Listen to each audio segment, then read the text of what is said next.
Todo lo que hacemos aquí en la tierra, Señor amado, recíbelo, Padre Santo, que tu rostro resplandezca sobre cada uno de nosotros, Señor. Inclina tu oído para escuchar nuestras oraciones, Padre Santo. Inclina tu corazón a nuestro favor, Padre amado. Gracias por esa misericordia, Señor amado, tan grande que has tenido en cada uno de nosotros, Señor amado, porque nos has sacado de ese mundo de perdición, Señor amado, porque nos has limpiado con tu sangre, Señor amado. Gracias por ese sacrificio, Señor amado, que hiciste en la cruz del Calvario, Padre Santo. Gracias por esa sangre que derramaste, Señor, por cada uno de nosotros, y los has limpiado de toda inmundicia y los has levantado, nos has sacado de las tinieblas a la luz, Señor amado, y los has hecho nueva criatura, Padre Santo. Gracias, Señor amado, por tu amor y por tu misericordia, Señor eterno. Gracias, Padre, por haber enviado a tu Hijo, Señor Jesucristo, para que pagara por cada uno de nuestros pecados, Señor Jesús. Gracias, Padre eterno, por todo lo bueno que tú eres, Señor Jesús. Amén. Gracias, Señor Jesús. Gloria a Dios. Bendito sea el nombre del Señor, hermanos. Grande y maravillosa es la gracia del Señor, hermanos, por cada uno de nosotros, que nos permite estar un día más, una mañana más aquí reunidos, que nos ha guardado durante muchos años, muchos días, y que nos seguirá guardando hasta el fin. Así que, hermanos, vamos a comenzar esta hermosa clase. Para los que andan allí, hermanos, vamos a estar estudiando lo que es el estudio bíblico número 12, que tiene como tema los labradores y la muerte del heredero. Y para los que no andan allí, hermanos, está en Mateo 21, verso 33 hasta el 46. Así que, hermanos, me contesta con un amén cuando lo tengan. Tenemos varios objetivos ahí, hermanos, principales. El número 1 es obtener una nueva visión de los beneficios de la muerte de Jesús para el creyente. Número 2, sentir un gozo profundo por la dicha de ser herederos del reino de Dios. Número 3, esforzarse por producir los frutos que Dios espera de sus hijos. Tiene un pensamiento central que dice: la muerte del heredero de Dios sirvió como base para nosotros fuésemos hechos herederos del reino celestial.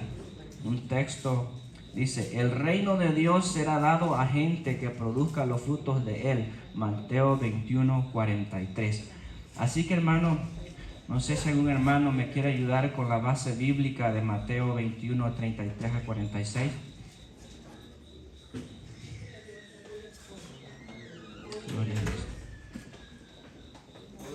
Mateo 21, 31 al 46. Gloria a Dios. Al 46.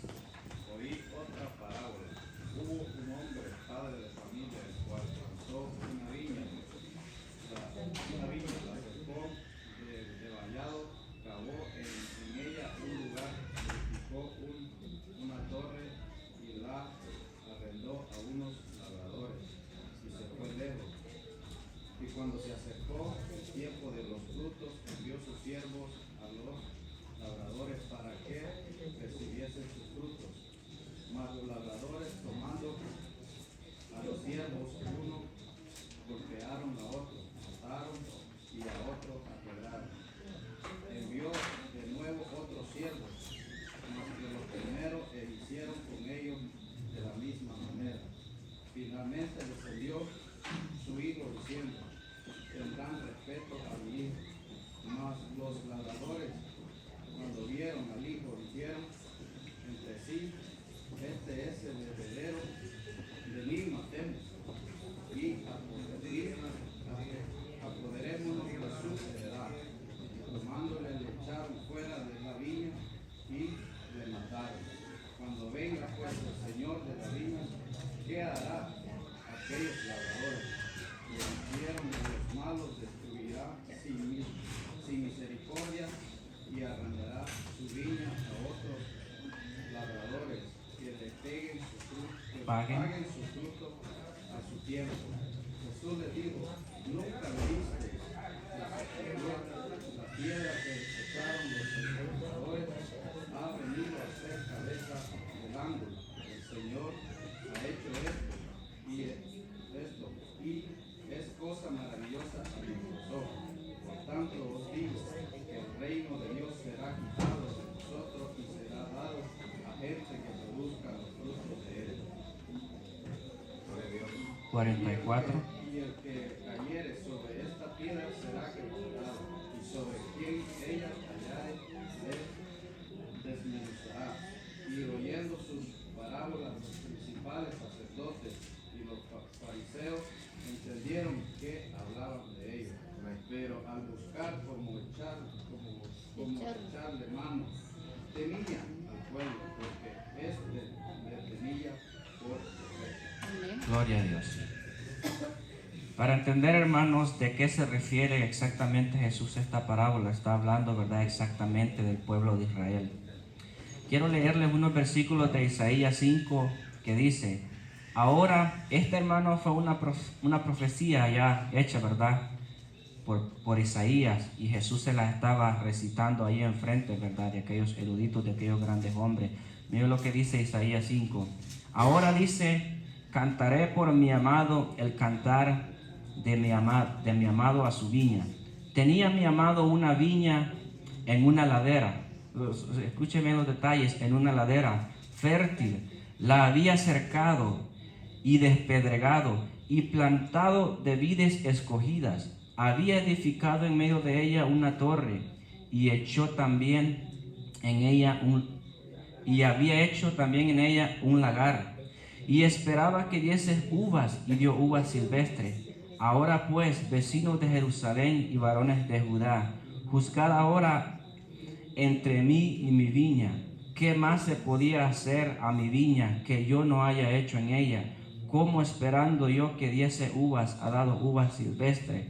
Os mostraré pues ahora lo que haré yo a mi viña. Le quitaré su vallado y será consumida, y aportillaré su cerca y será hollada.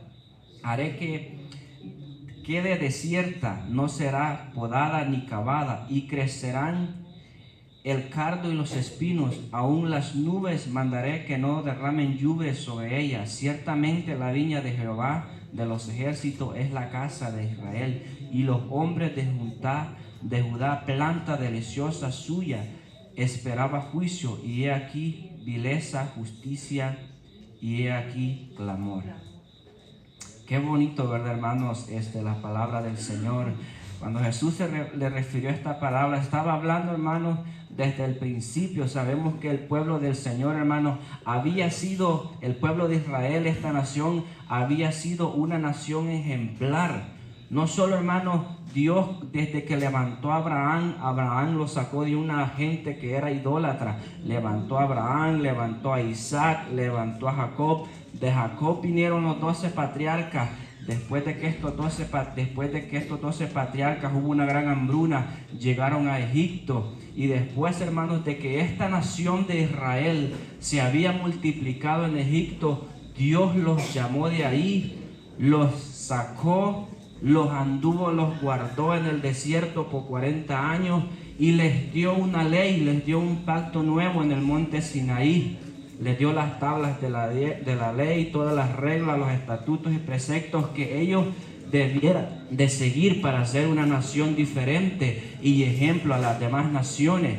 Después de que estuvo 40 años con ellos en el desierto, por la desobediencia vino y murió aquella generación, los introdujo a la tierra de Canaán, tierra que fluye leche y miel, una tierra donde ellos se iban a alimentar, donde se iban a reproducir, donde Dios tuvo que derrotar a muchas naciones. Solo usted póngase a pensar todo lo que Dios tuvo que hacer para que esta nación de Israel no se contaminara con las otras naciones. Tuvo que desterrar pueblos, ciudades enteras.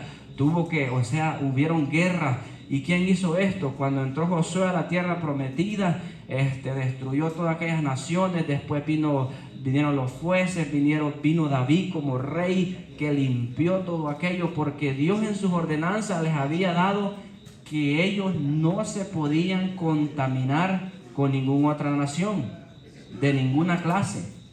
Pero ¿qué pasaba, hermano, con el pueblo de Israel? Que ellos siempre se iban a otros dioses. Ellos siempre se contaminaban, servían a los Baales, a Belcebú y a toda clase. A ellos les gustaba servir a las imágenes y siempre, y aún estando, si usted se da cuenta, en poquitos días en el monte Sinaí, cuando Moisés subió 40 días y 40 noches, en ese periodo tan poquito de tiempo le dijeron a Aarón: haznos dioses para que digamos, este es que nos ha sacado de Egipto. La gloria de Dios en el monte Sinaí, que el fuego ardía, la nube cubría el monte y ellos creando otros dioses. O sea, se imagina, ¿verdad? Creo que esa palabra debería ser como la terqueza de este pueblo. Y muchas veces, hermanos, quizás, ¿verdad?, puede pasar así en nuestra vida. Podemos estar viendo la gloria de Dios en nosotros. Podemos estar viendo lo que Dios está haciendo alrededor de nosotros, que se mueve, pero puede haber un endurecimiento en nuestro corazón. Así que, hermanos, vamos a entrar a esta lectura, lo que es el verso número 1. Y tiene ahí, hermanos, como tema: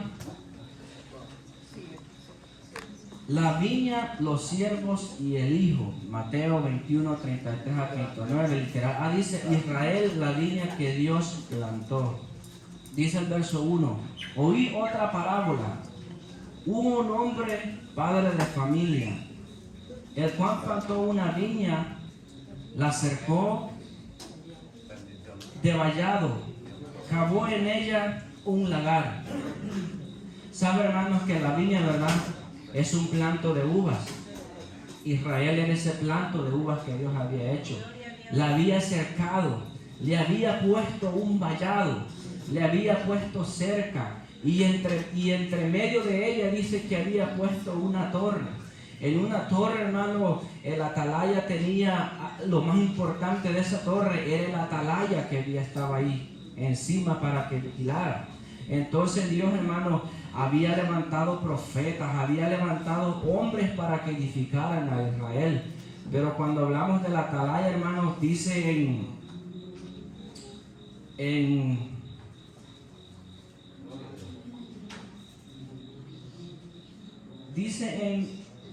dice estos versos, se me olvidó anotar la cita, pero se la voy a parafrasear más o menos. Dice: cualquiera que oyere el sonido de la trompeta y no se apercibiere, y viendo la espada lo hiriere, su sangre será sobre su cabeza.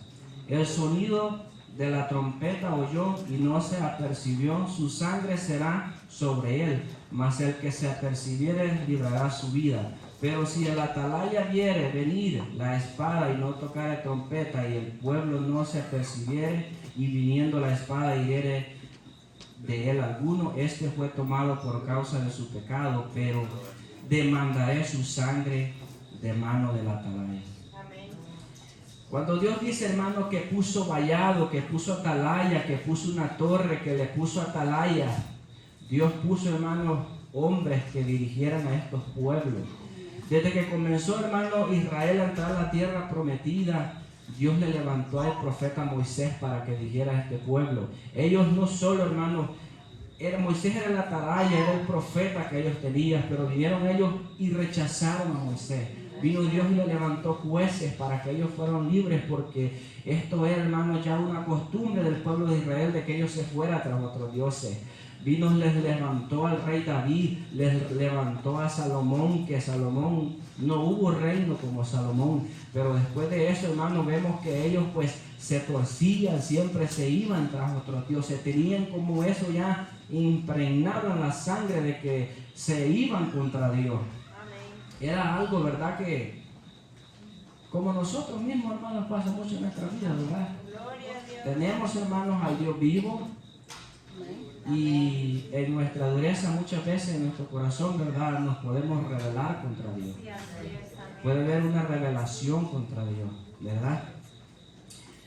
Continúa diciendo el verso: le cerqué cavó en ella un lagar. Esta expresión, hermanos, cavó en ella un lagar. Cuando hablamos de cavó los lagares antes en el pueblo de Israel, hermanos, dice que la plantó en una colina. De la manera que ellos exprimían el jugo de uva era que en una columna donde ellos habían plantado aquella viña, en un lagar donde ellos habían plantado, ellos cavaban en la montaña, en una piedra caliza, hacían primero una pila arriba y después otra pilita pequeña abajo y le dejaban una pequeña abertura entre medio. Y ellos cuando pisaban, y lo pisaban con sus pies, era así, de esa manera, por la gravedad caía la pilita de abajo, con sus pies pisaban la uva. A eso se le llamaba un lagar en el tiempo antiguo. Ahora, ¿cómo exprimen la uva? Hay prensadoras, le ponen un burrito, un buey, o le pueden poner ya un motor. Y está una piedra grande y le ponen un palito que esté. Todavía existe eso. Y están los modernos, las fábricas ahora como le exprimen. Pero en el tiempo de antes, cuando Jesús o aquellos tiempos antepasados lo hacían así. Porque es que dice que él plantó una viña afuera. Imagínese usted, yo me ponía a pensar esas cosas, ¿verdad? Que no era muy higiénicamente, ¿verdad? Pues, hablándolo así, ser de niño solamente, pero era la manera de que ellos sacaban el jugo para hacer vino, ¿verdad? Ese era un lugar. Y fíjate que la misma palabra del Señor nos explica, porque mire lo que dice Apocalipsis 14, 18 en adelante. Y salió del altar otro ángel que tenía poder sobre el fuego, y llamó a gran voz al que tenía la hoz. La hoz, hermano, un machete con cacho pequeño, largo, con una pelota así, como ella ha visto cómo hacen la muerte ahí en las películas, ¿verdad? O los chinitos cortando arroz, ¿verdad? Se imagina. En la tierra, diciendo, mete tu voz aguda y vendime a los racimos de la tierra, porque sus uvas están maduras. Y el ángel arrojó su voz en la tierra y vendimió la viña de la tierra y echó las uvas en el gran lagar de la ira de Dios, y fue pisado el lagar fuera de la ciudad, y del lagar salió sangre hasta los frenos de los caballos por 1700 estadios. O sea, hermanos, que cuando Dios venga en su venida, ese va a ser el pago que van a recibir los pecadores. Ya no va a venir como vino esta vez el Señor Jesucristo, trayendo paz, trayendo amor, trayendo redención, sino en ira, y lo destruirá a todos los malvados. Amén. Esa es una pequeña, ¿verdad?, explicación acerca de lo que es el lagar. Continúa diciendo el verso. Y la arrendó a unos labradores y se fue lejos. Gloria a Dios.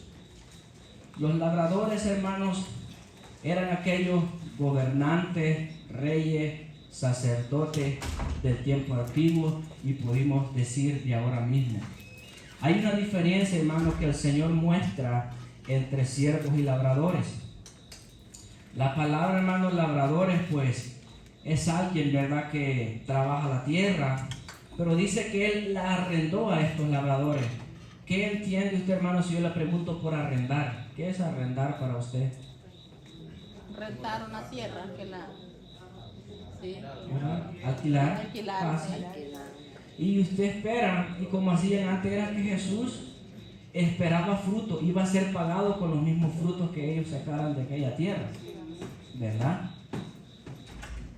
Dice el verso 34, y cuando se acercó al tiempo de los frutos, envió a su siervo.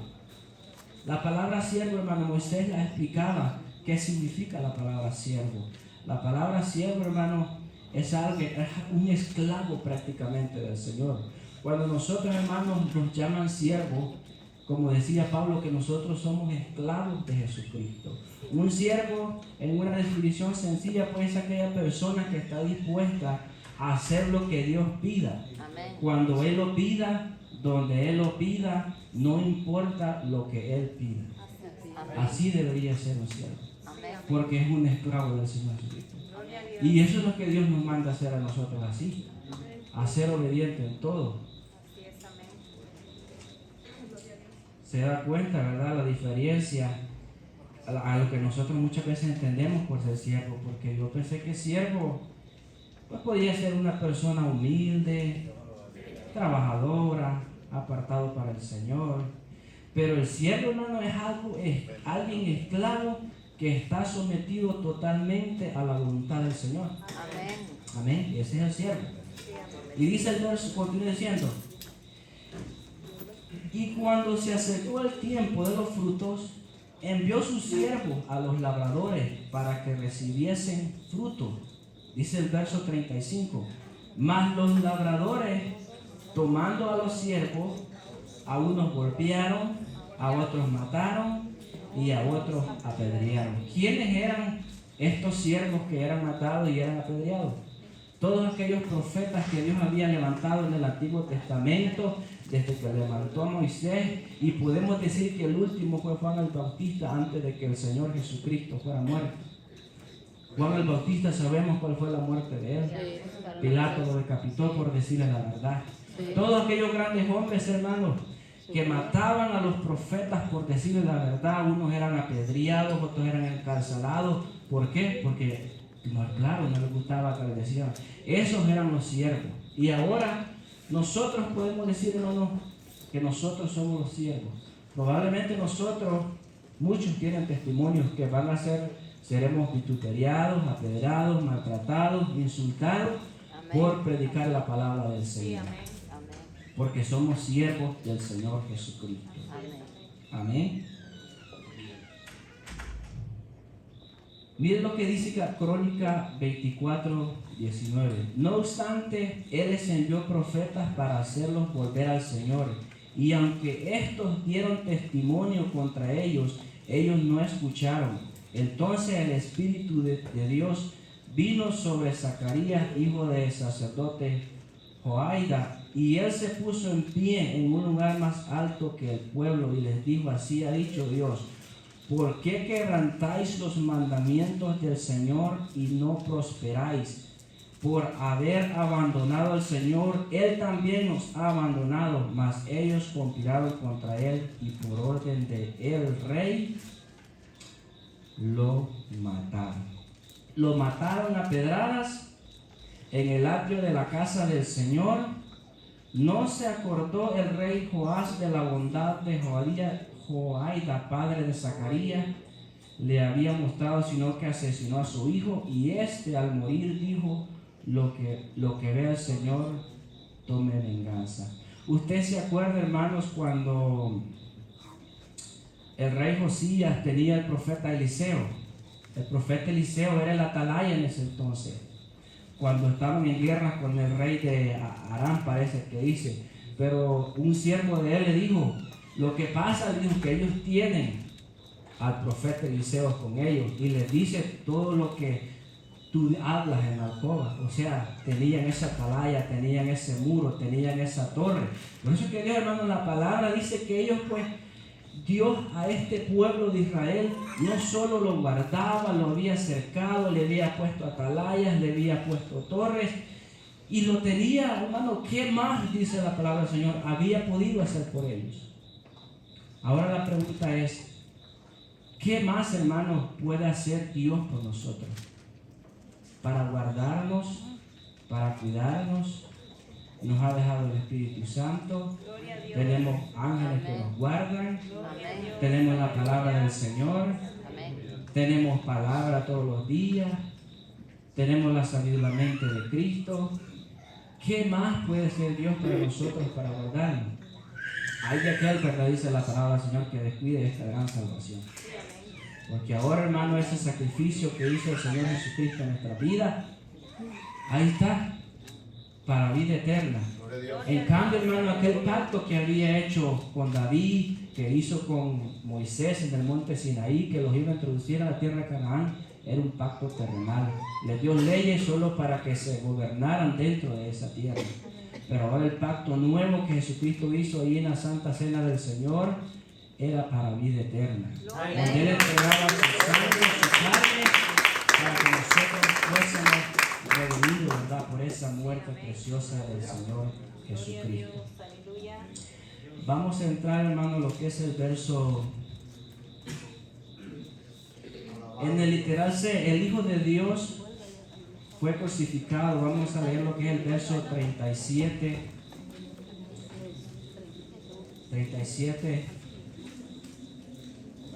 al 39 y dice: finalmente les envió su Hijo. Quiero que nos quedemos ahí un ratito, hermano, cuando dice finalmente les envió a su Hijo. Y quiero que nos enfoquemos, ¿verdad? Porque dice el objetivo número 1, obtener una nueva visión de los beneficios de la muerte de Jesús para el creyente, ¿verdad? Y finalmente les envió su Hijo. Mataron a todos sus siervos, a todos aquellos que había enviado. Y dice allí, y finalmente envió a su Hijo, diciendo, tendrán respeto de mi Hijo. Sabemos, hermanos, que el Señor Jesucristo es el Hijo unigénito de Dios. Y que Él ha existido por siempre. Él ha estado desde antes de la fundación del mundo y Él es eterno. Mire lo que dice Juan en el 1:1. En el principio era el Verbo. Señor Jesucristo era el Verbo. O sea, ya estaba con Él. Él es. Y el Verbo era con Dios. El Verbo estaba ahí con Dios. Y el Verbo era Dios. El Señor Jesucristo es Dios. Dice el verso 2, este era en el principio con Dios. O sea, Él estaba ahí. El Señor Jesucristo, hermano, no nació del vientre de María. Ese ahí se encarnó, como dice el verso 14. Y aquel Verbo fue hecho carne y habitó entre nosotros. Y vimos su gloria, gloria como del unigénito del Padre, lleno de gracia y de verdad. Gloria a Dios. Jesucristo siempre ha estado con el Padre. Él no nació del vientre de María. Él dice que se hizo carne del vientre de María. Porque mire lo que dice este verso 6. El cual siendo en forma de Dios,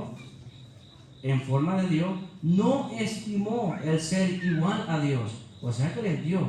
Él no menos, o sea, no escatimó, no tomó en cuenta en eso. O sea, no le importó. No estimó ser igual a Dios como cosa que aferrarse. O sea, no puso Él ser un Dios y decir, yo soy Dios, yo no merezco, ¿verdad?, pasar esto. Sino que se despojó a sí mismo, tomando forma de siervo. Ya explicamos que es un siervo. Hecho semejante a los hombres. Y estando en la condición de hombre, se humilló a sí mismo, haciéndose obediente hasta la muerte y muerte de cruz, por lo cual Dios también le exaltó hasta lo sumo y le dio un nombre que es sobre todo nombre, para que en el nombre de Jesús se doble toda rodilla de los que están en el cielo y en la tierra y debajo de la tierra, y toda la lengua confiese que el Señor Jesucristo es el Señor, para gloria de Dios el Padre. Ahí está. Bien explicadito, hermano. Podemos decir, hermanos, que Jesucristo, y dice que en Él fueron creadas todas las cosas. Amén. Y por Él fueron creadas todas las cosas. Amén. Porque Él es el Verbo de Dios, el unigénito del Padre. Dice la palabra que a ninguno de los ángeles llamó hijo, sino solo a nuestro Señor Jesucristo. ¿Se da cuenta que el Señor Jesucristo siempre ha estado?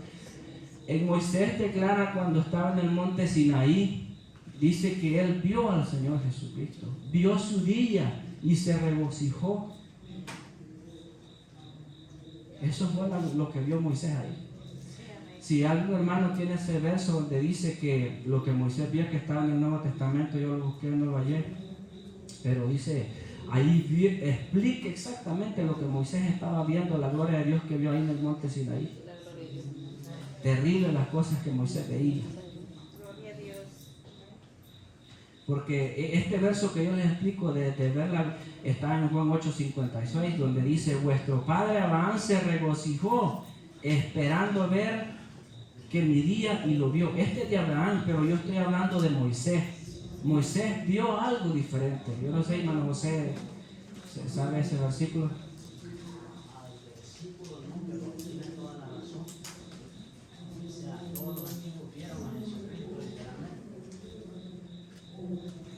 Sí, está un verso del Nuevo Testamento que no lo encontré pero es algo maravilloso, hermano, de que nuestro Señor Jesucristo tenemos que tener en cuenta que Él siempre ha sido eterno. Él es Dios. Amén.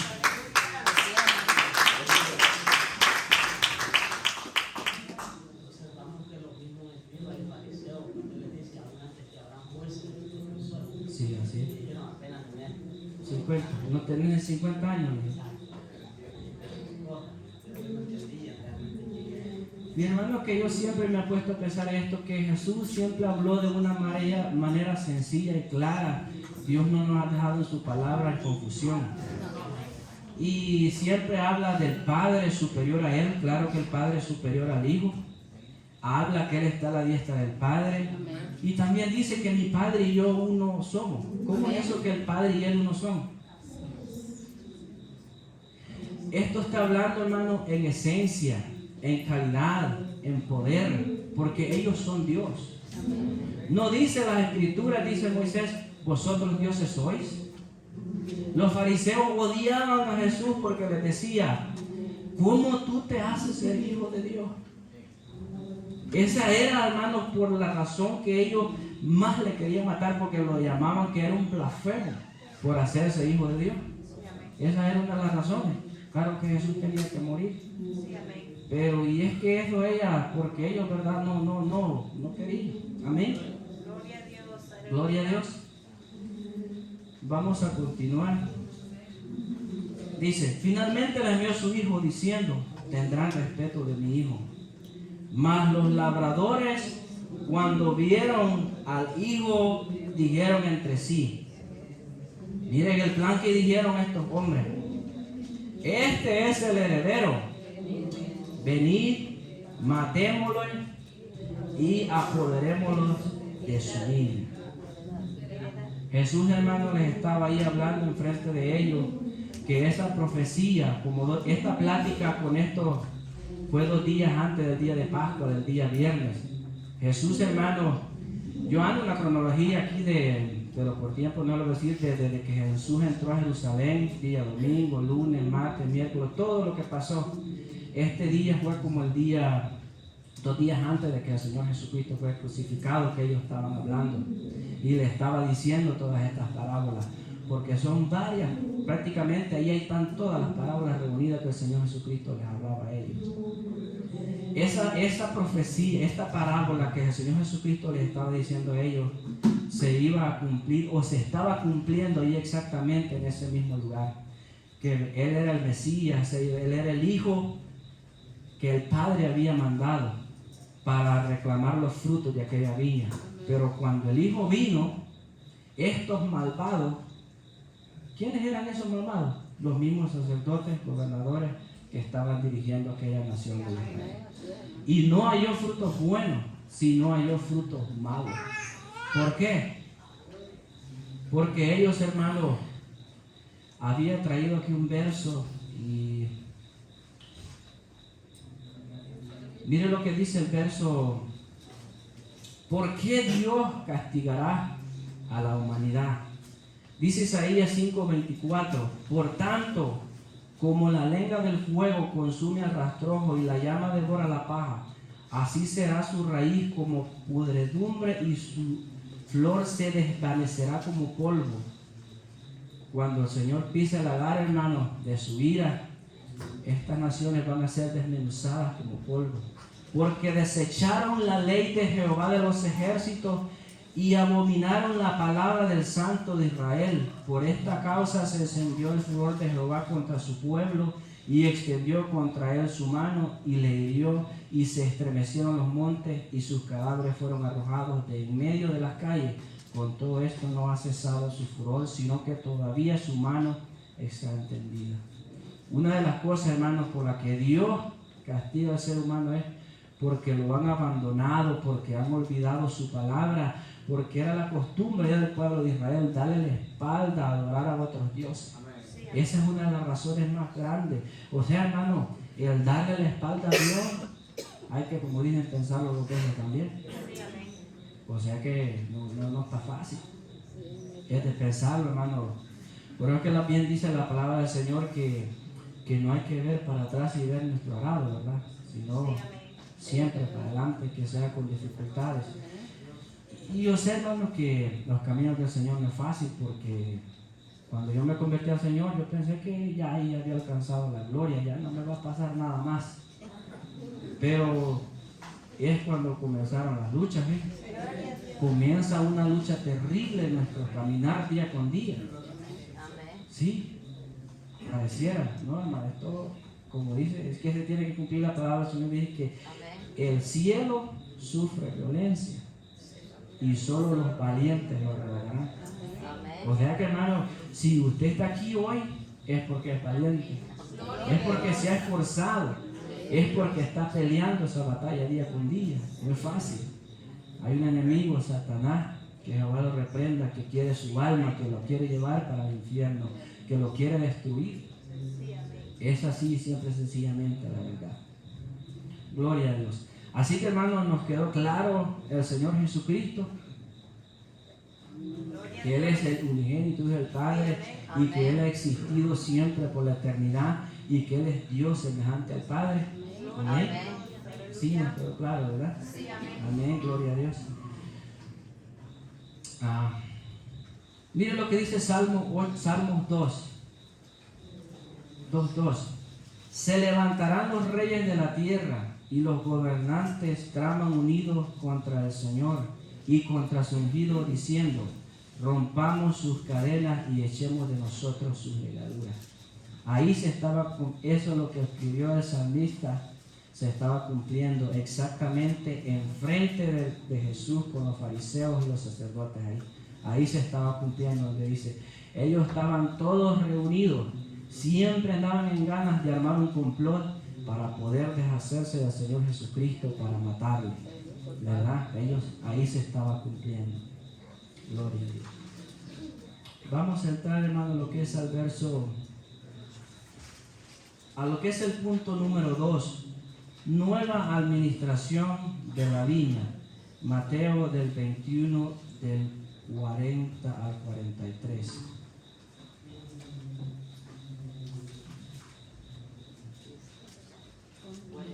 El literal dice instrucción temporal de Israel. La nueva administración de la viña. Verso 40 al 41. Dice así: le dijeron, cuando venga pues el Señor de la viña, ¿qué hará a aquellos labradores? Le dijeron, miren lo que le contestaron estos fariseos. Y le contestaron los fariseos a Jesús. Le dijeron, a los malos destruirá, porque en el 40 es una pregunta, sin misericordia, y arrendará su viña a otros labradores que le paguen el fruto a su tiempo. Jesús, hermano, siempre acostumbraba a hacer esa pregunta. Cuando yo leí estos dos versos, solo se me venía la misma frase cuando el profeta Natán llegó ante David y le refirió aquella parábola. Y ya se la terminó de contar, creo que todos casi se la saben. Y al final le pregunta, ¿qué se le debe hacer a ese hombre? Y David inmediatamente dijo, ese tiene que morir, tiene que ser muerto y pagar. La misma manera esto se me venía a la mente, y los fariseos le dijeron, a los malos destruirá sin misericordia y arrendará su viña y a otros labradores que le paguen el fruto a su tiempo. Ellos mismos se estaban condenando, lo mismo que le pasó a David.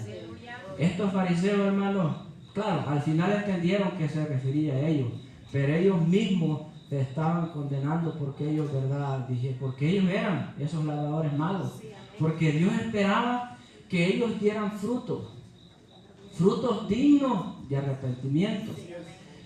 Tenía unos versos aquí, se los voy a leer. Gloria al Señor. Miren lo que dice Juan 3:8. Por tanto, dad frutos dignos de arrepentimiento y no presumáis que podéis decir a vosotros mismos, tenemos a Abraham por padre, porque os digo que Dios puede levantar hijos de Abraham de estas piedras, y el hacha ya está puesta a la raíz de los árboles. Por tanto, todo árbol que no da fruto es cortado y echado al fuego. Una definición, hermano, digamos, corta y precisa de dar el significado de dar frutos buenos sería un cambio total, tanto en el pensamiento como en la conducta y en la manera de vivir, resultado en un cambio completo de los pensamientos y actitudes con respecto al pecado y a la justicia de Dios. ¿Verdad? Gloria a Dios. ¿Por qué, hermanos, estos no dieron frutos buenos, esta gente religiosa del pueblo de Israel? Porque ellos, Jesús les dijo, los llamó de hipócritas. ¿Eran hipócritas? ¿Sí? ¿Cuántas veces Jesús peleó con ellos porque ellos eran así de esa manera? Podríamos decir que eran mentirosos. O sea, no dieron los frutos que el Señor esperaba de ellos, sino que dice que dieron uvas silvestres. Ahora bien, nosotros, hermanos, podemos actuar de la misma manera que los fariseos. En vez de estar dando frutos dignos que al Señor le agraden, frutos a su tiempo, frutos dignos de arrepentimiento, podemos estar dando uvas silvestres. ¿Por qué? Porque no queremos hacer ese cambio que muchas veces Dios quiere en nuestra vida.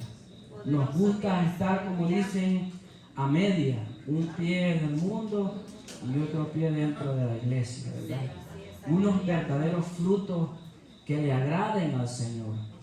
Y cuando venga Él, ¿verdad?, a recoger su miel, que seamos dignos de llamarnos trigo y no cizañas, que no seamos apartados para la condenación, para el fuego eterno, sino que seamos levantados para una vida eterna con nuestro Señor Jesucristo. Que nos haya enseñado dignos de ser levantados. Porque eso es lo que Dios quiere de nosotros, hermanos.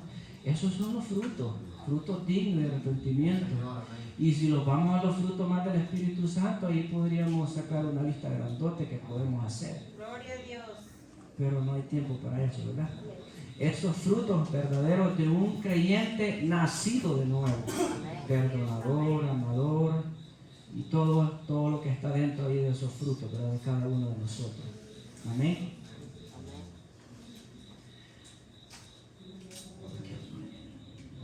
Dice el Señor, le dijo, voy a tocar esta pequeña historia un ratito, porque se trata del tema del numeral A, del punto número 2, exclusión temporal de Israel. Miren lo que le dijo Jesús a la mujer samaritana. Vendrán los días, dice, cuando ni en este monte ni en Jerusalén adoraréis al Padre.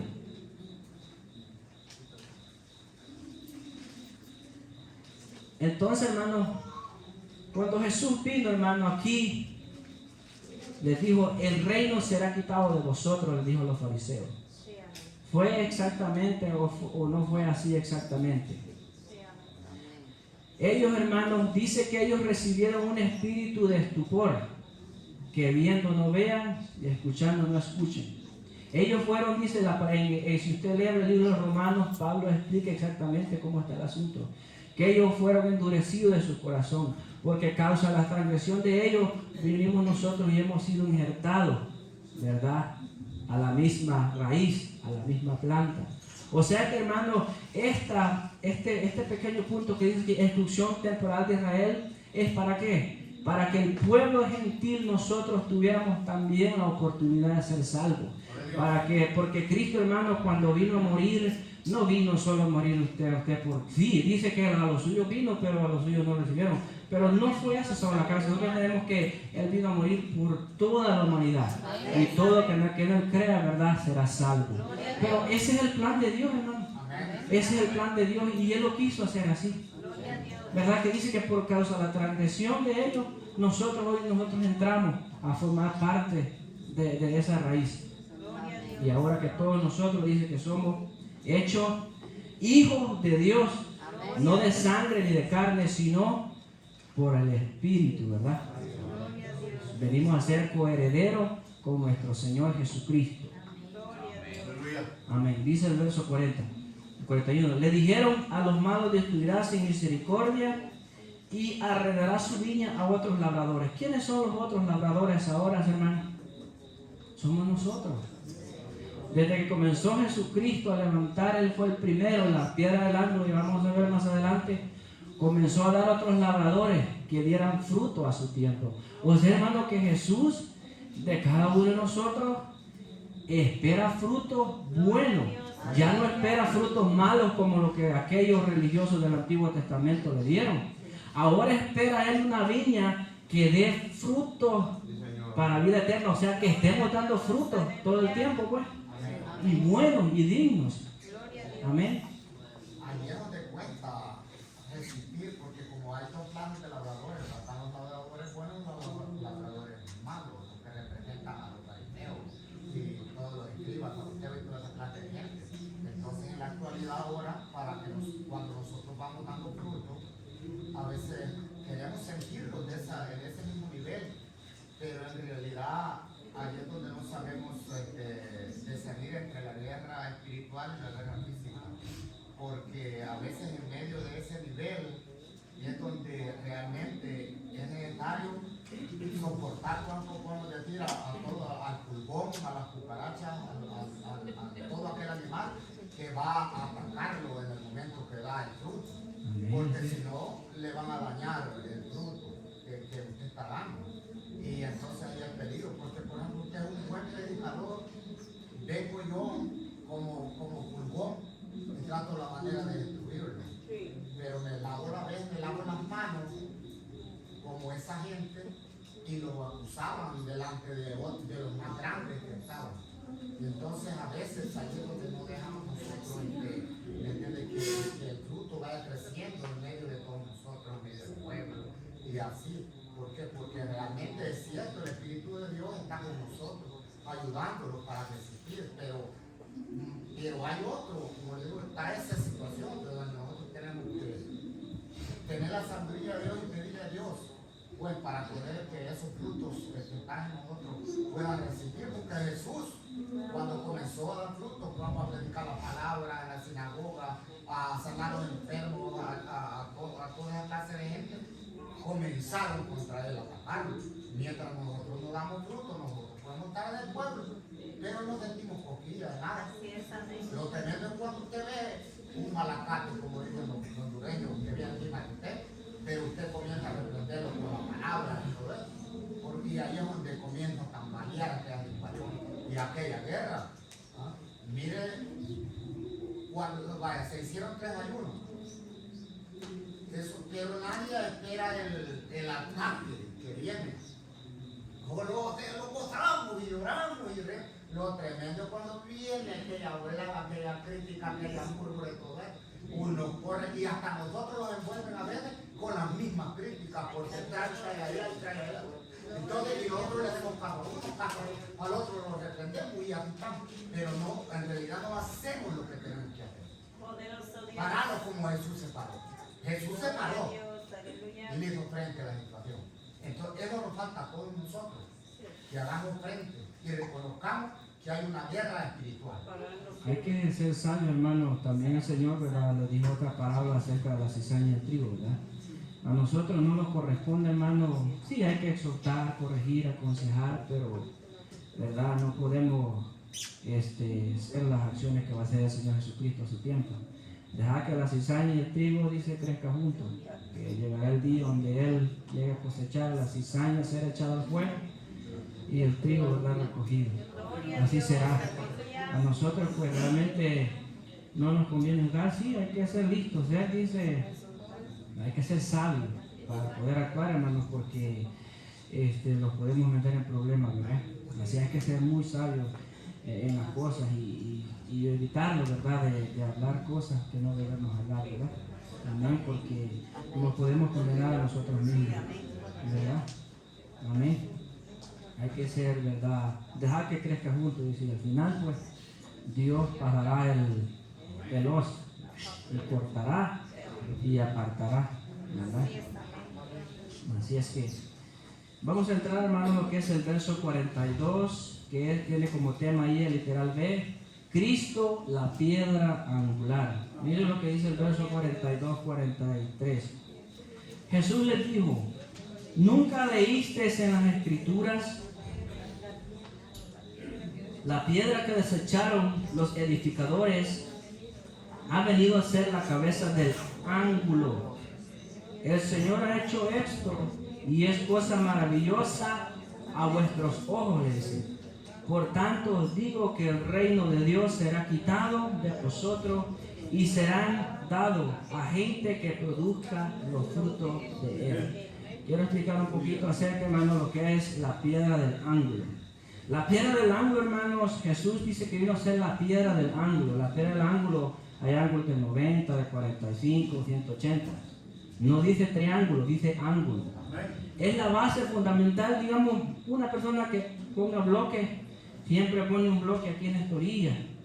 Y puede poner una pita para allá o puede poner otra pita para allá. Esa es la piedra del ángulo. No dice piedra de triángulo, ¿verdad? Uno se puede confundir en eso, ¿sí? Pero yo busqué mucho esto y esta es la piedra angular. Así. Porque es la piedra que dice que desecharon ¿quiénes? Los edificadores. ¿Y qué pasa cuando usted no tiene una buena piedra para edificar? Va a echar líneas rectas, probablemente el bloque le va a quedar topando, le va a quedar desnivelado y no va a ser bien aquella construcción. Esa es la piedra del ángulo. No dice piedra de triángulo, sino de ángulo. ¿Es verdad que hay una diferencia? Hay una diferencia muy grande a decir que es piedra de triángulo a que es la pieza del ángulo. O sea que Jesucristo, podríamos decir que es la pieza fundamental del Antiguo Testamento con el Nuevo Testamento, de los viejos que venía por lo nuevo por venir. Él es la base fundamental de todo.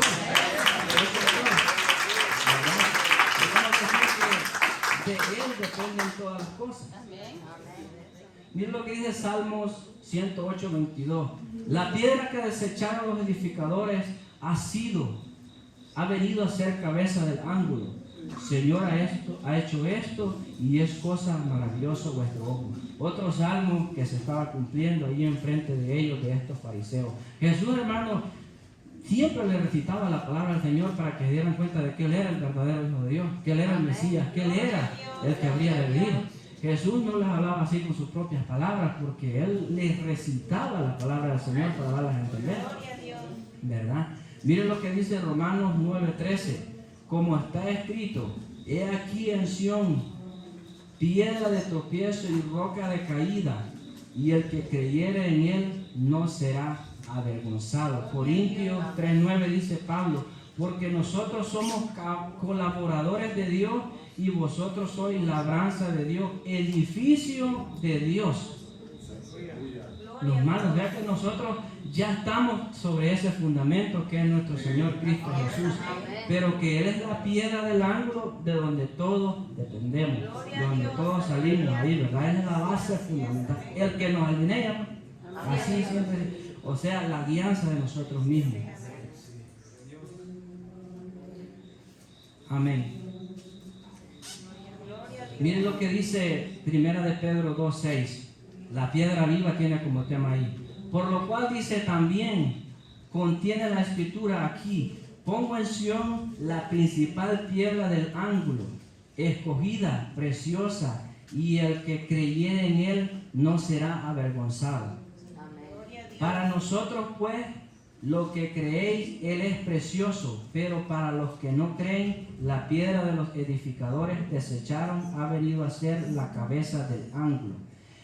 Piedra de tropiezo y roca que hace caer, porque tropiezan en la palabra, siendo desobedientes, a lo cual fueron también destinados. Y continúa diciendo ahí.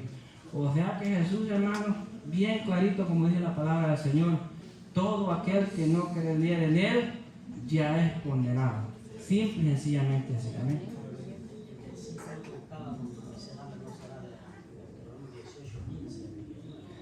Es que está en el Nuevo Testamento.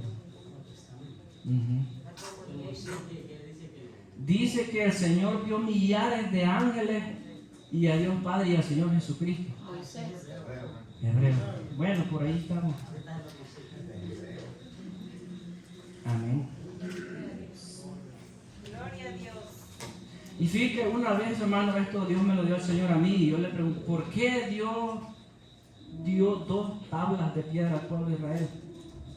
No era porque no podían caber todos los mandamientos en una sola, sino que 2 porque dice que el testimonio de Dios es verdadero. Ahí está el testimonio del Padre y del Hijo. Así. Eso es. Y Jesús siempre decía que el testimonio de él era verdadero, porque no era solo él, sino que también el del Padre. Y el testimonio de dos o más es verdadero. O sea que es bien bonito, hermano, o sea, comprender que nuestro Señor Jesucristo es el Hijo unigénito de Dios. Amén. Gloria a Dios. Dice el verso 43, por tanto os digo que el reino de Dios será quitado de vosotros y será dado a gente que produzca los frutos de él. ¿Verdad? Esto ya lo expliqué un poco. Vamos a ir, hermano, lo que es el verso 44, que tiene como tema la piedra cortada no con mano. Dice el verso 21-44. El que cayere sobre esta piedra será quebrantado, y sobre quien ella cayere le desmenuzará, será hecho polvo.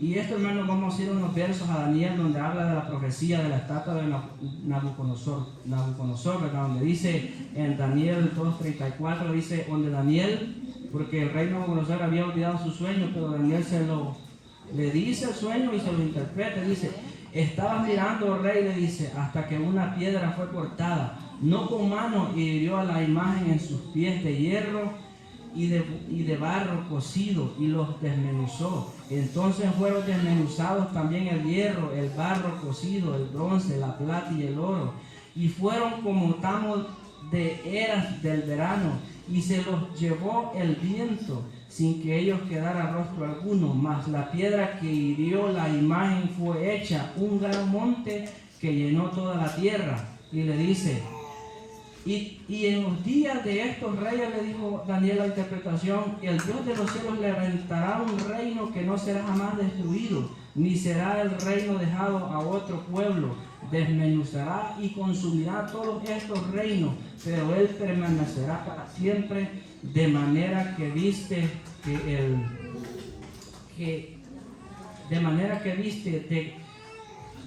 que mataron,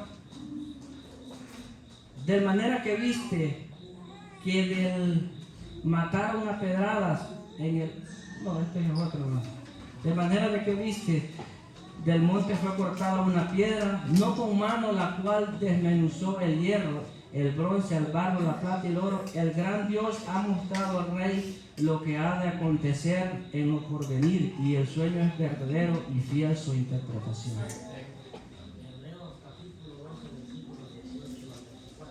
Ok, léalo.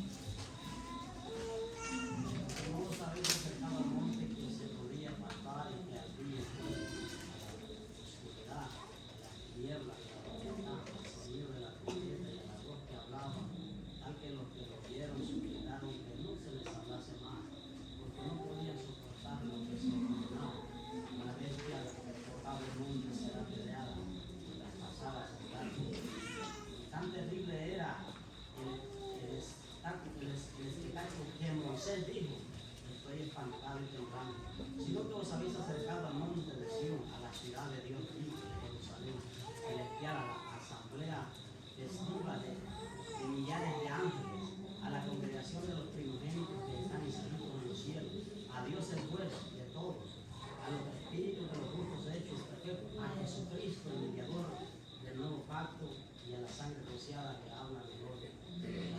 Moisés vio el día de Jesucristo. Vio al Padre, vio los millares de ángeles y hasta los santos, y vio la Jerusalén. O sea, imagínense lo que vio este hombre ahí. Por razón no quería bajarse de muerte. O sea, ve algo espeluznante. Y fíjense que ustedes saben qué es lo que pasó cuando el pueblo de Israel escuchó hablar al Señor. Se turbaron, se entendieron, le dijeron, no, habla tú, le dijo, nosotros vamos a estar ahí del Egipto, bien. Fue una gloria terrible, no tenían miedo de ser consumidos. O sea, fue una gloria, hermano, como Pablo, ¿verdad? Que se le permitió ir al tercer cielo y vio cosas que no se les fueron permitidas contar. Y así, hermanos, hay muchas cosas secretas que no está todo, ¿verdad? Aquí literalmente, o sea, en la palabra del Señor. Hay muchas cosas que nosotros, dice la misma palabra, dice que no han sido manifiestas, que van a ser manifiestas cuando estemos y conoceremos verdaderamente cómo es el reino de los cielos. Amén. Entonces, hermanos, en estos dos versos que leímos, donde dice el 44, por tanto os digo que el reino de Dios será quitado de vosotros y será dado a gente que produzca los frutos de él. Dice el 43 y el 44. Y el que cayere sobre esta piedra será quebrantado, y sobre quien ella cayere lo desmenuzará, serán hechos polvo. Sabemos, hermanos, que Cristo vino a establecer su reino desde que Él nació y Él allí comenzó su reino. Pero también Él les estaba hablando acerca de lo venidero, del milenio, del juicio final, de la ira de Dios, donde Dios vendrá a establecer su reino milenial, donde va a destruir a todas aquellas malvadas, las naciones malvadas, ¿verdad? Cuando venga ahí el final, ahí se cumplirá esta profecía, donde Dios vendrá y establecerá y se sentará, dice ahí en el monte de Sión.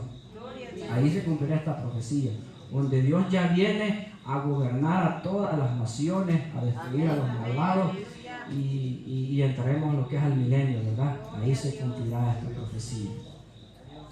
Y cuando dice que y se los entregará a otros, para extender un poco, es a nosotros mismos, comenzando de los 12 apóstoles hasta ahora los millones de cristianos que estamos nosotros. Personas, busca Dios, personas que estén dando frutos buenos, porque Él cuando venga va a pedir. Imagine usted que nos pide el Señor esos frutos y nosotros estemos como aquella higuera. Mire, Jesús antes de entrar ahí a todas las parábolas, el día lunes en la mañana pasó y dice que sintió hambre y vio la higuera y solo estaba llena de hojas verdes, pero no tenía higos, solo era hoja, y la maldijo. ¿Qué representaba eso? El pueblo de Israel buscó fruto, pero no había nada, estaba vacía, parecía estar verde, pero no había fruto en ella. Por eso que dentro de la iglesia una vez el Señor siempre muestra imágenes, ¿verdad? Podemos nosotros ser frutos, palos verdes o palos secos sin fruto. O sea, tenemos que pedirle a Dios que nos dé esos frutos, ¿verdad? Que no seamos como la higuera estéril, que demos frutos buenos, ¿verdad? Buenos para el reino de Dios. Porque Dios, hermano, generalmente no quiere que tal vez que esos frutos que como el mundo, ¿verdad? Que de afanes de las cosas del mundo. Estamos dando frutos de cosechas de alma, o sea, frutos dignos, hermanos, frutos de trabajar en su obra, de ser desempeñados en la obra de Él, que así como ese siervo, ¿verdad? Que seamos siervos de Él, como aquellos grandes profetas, que siempre estemos ahí trabajando en la obra del Señor, dando sus frutos, haciendo su obra, que no seamos como esas higueras que parecemos estar verdes, pero no estamos dando frutos. Gloria a Dios. El principal es el fruto, ¿verdad? El que Dios manda, el amor, la paz, la fidelidad, la mansedumbre. Sí, así.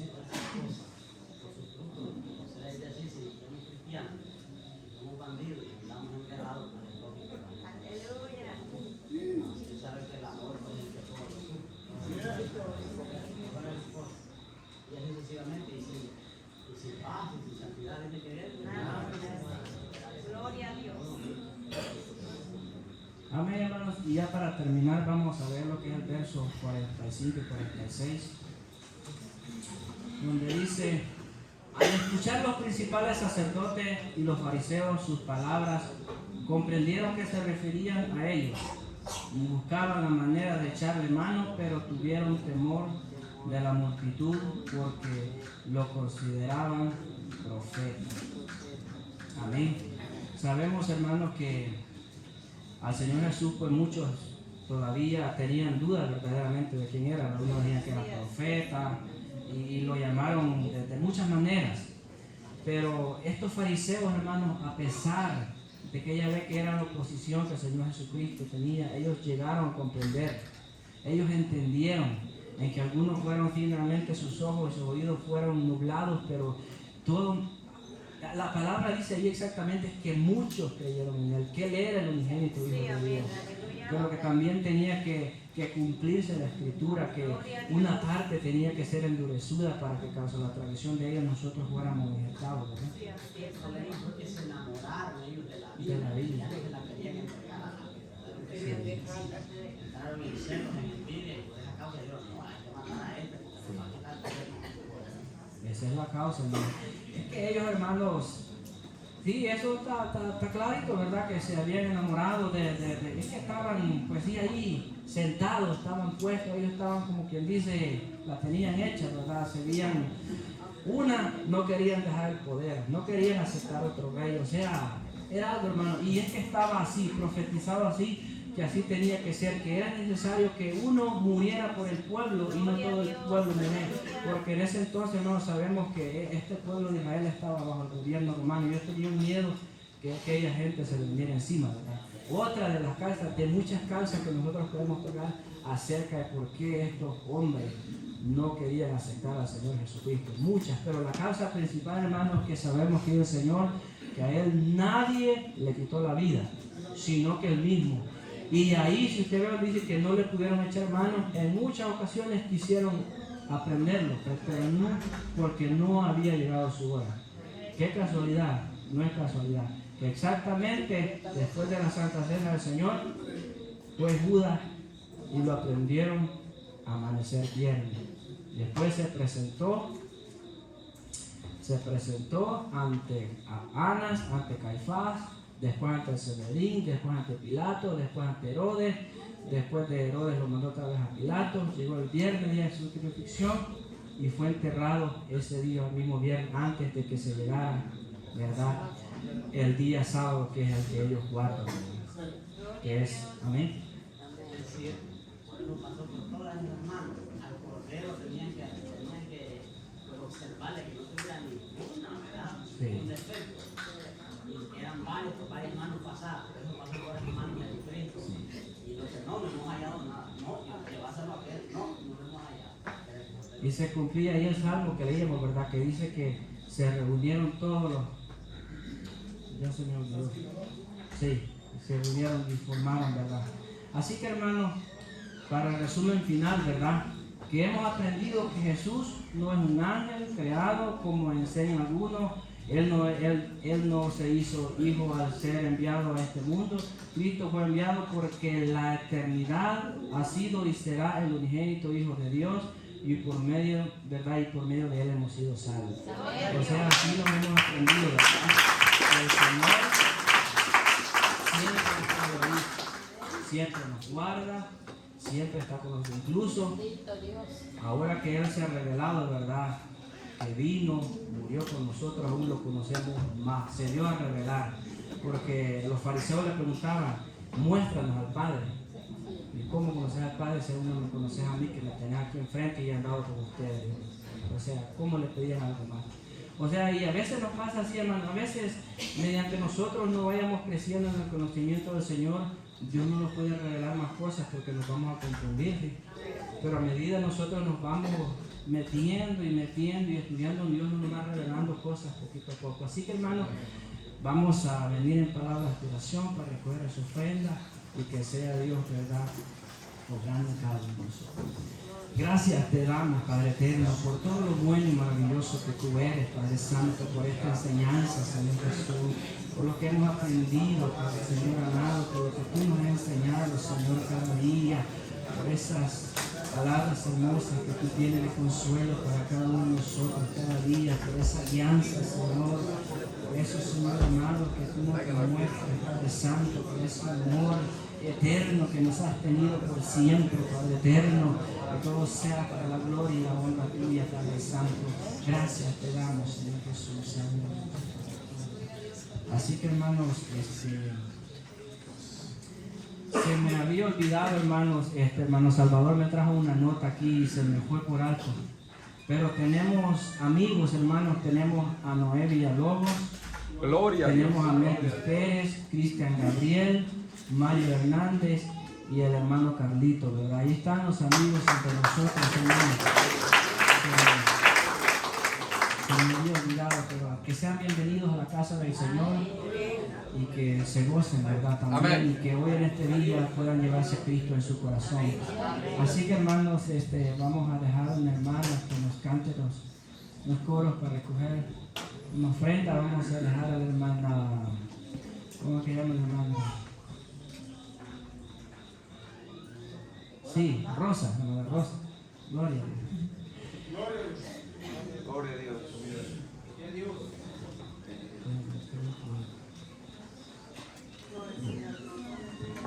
Amén.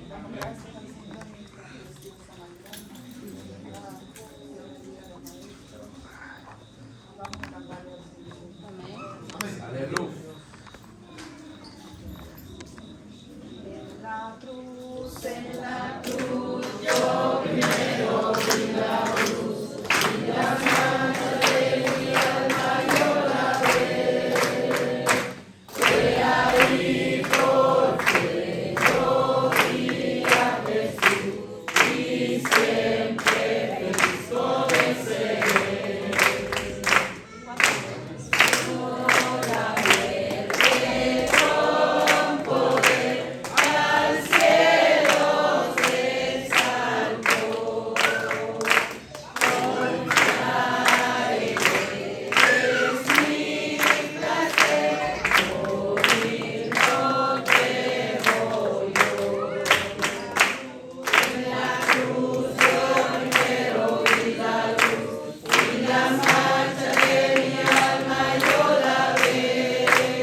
Gloria a Dios, hermanos, y vamos a orar para quedar despedidos. Y no sé si alguien puede decir, hermanos, porque no es bueno, hermanos, que nos ponemos siempre ahí en las gradas para que bajen los hermanos que están adentro.